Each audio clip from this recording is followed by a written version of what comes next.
ಮಾಡುತ್ತೆ ಅಂತ ನಾನು ಯಾವತ್ತೂ ಅನ್ಕೊಂಡಿರಲಿಲ್ಲ. ನೋಡಿ ಕರಡಿ ತರ ಬೆಳೆದಿದೆ ನನ್ನ ಫೇಸ್ ಮೇಲೆ ಕೂದಲು. ಯಪ್ಪ, ಮುಖದ ಮೇಲೆ ಜಾಸ್ತಿ ಕೂದಲು ಇರೋರು ಈ ಕಾಸಿಟೀಸ್ ನಾನ್ ಕೊಮೊಡೋಜೆನಿಕ್ ಹೇರ್ ಐಡೆಂಟಿಫೈಯರ್ ಸ್ಪ್ರೇನ ತಗೊಳ್ಳೇಬೇಕು. ಯಾಕೆ ಅಂತಂದ್ರೆ ಇದು ನಿಮ್ಮ ಫೇಸ್ ಮೇಲಿರೋ ಒಂದು ಸಿಂಗಲ್ ಕೂದಲು ಎಲ್ಲಿದ್ರೂ ಕೂಡ ನಿಮಗೆ ಕಾಣಿಸ್ಬಿಡತ್ತೆ.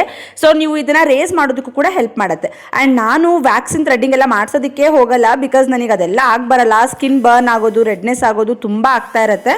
ಪಾಸ್ಟ್ 5 to 6 years ಇಂದ ನಾನು ನನ್ನ ಫೇಸ್ ನ ಶೇವ್ ಮಾಡ್ತಾ ಇದ್ದೀನಿ. ಫೇಸ್ ಮೇಲೆ ಎಲ್ಲಾದ್ರೂ ಒಂದ್ ಕಡೆ ಕೂದಲು ಬಿಟ್ಬಿಡ್ತಾ ಇದೆ, ನಾನು ನೀಟಾಗಿ ಶೇವ್ ಮಾಡ್ತಾ. ಬಟ್ ಈ ಒಂದು ಐಡೆಂಟಿಫೈಡ್ ಸ್ಪ್ರೇನ ನಾನು ಯೂಸ್ ಮಾಡೋದಕ್ಕೆ ಸ್ಟಾರ್ಟ್ ಮಾಡಿದಾಗಿಂದ ನನ್ನ ಫೇಸ್ ಮೇಲೆ ಎಲ್ಲೇ ಒಂದು ಸಣ್ಣ ಕೂದಲು ಇದ್ರೂ ಕೂಡ ನನಗೆ ಕಾಣಿಸ್ಬಿಡುತ್ತೆ. ನಾನು ಅದನ್ನ ಈಸಿಯಾಗಿ ಶೇವ್ ಮಾಡ್ತೀನಿ. ಅಂಡ್ ನಿಮಗೆ ರೇಸರ್ ಕೂಡ ಇದ್ರ ಜೊತೆಗೆ ಕೊಡ್ತಿದ್ದಾರೆ. ತುಂಬಾ ಅಫೋರ್ಡಬಲ್ ಪ್ರೈಸ್ ಅಲ್ಲಿ ಇರುವಂತಹ ಸ್ಪ್ರೇ ಇದು.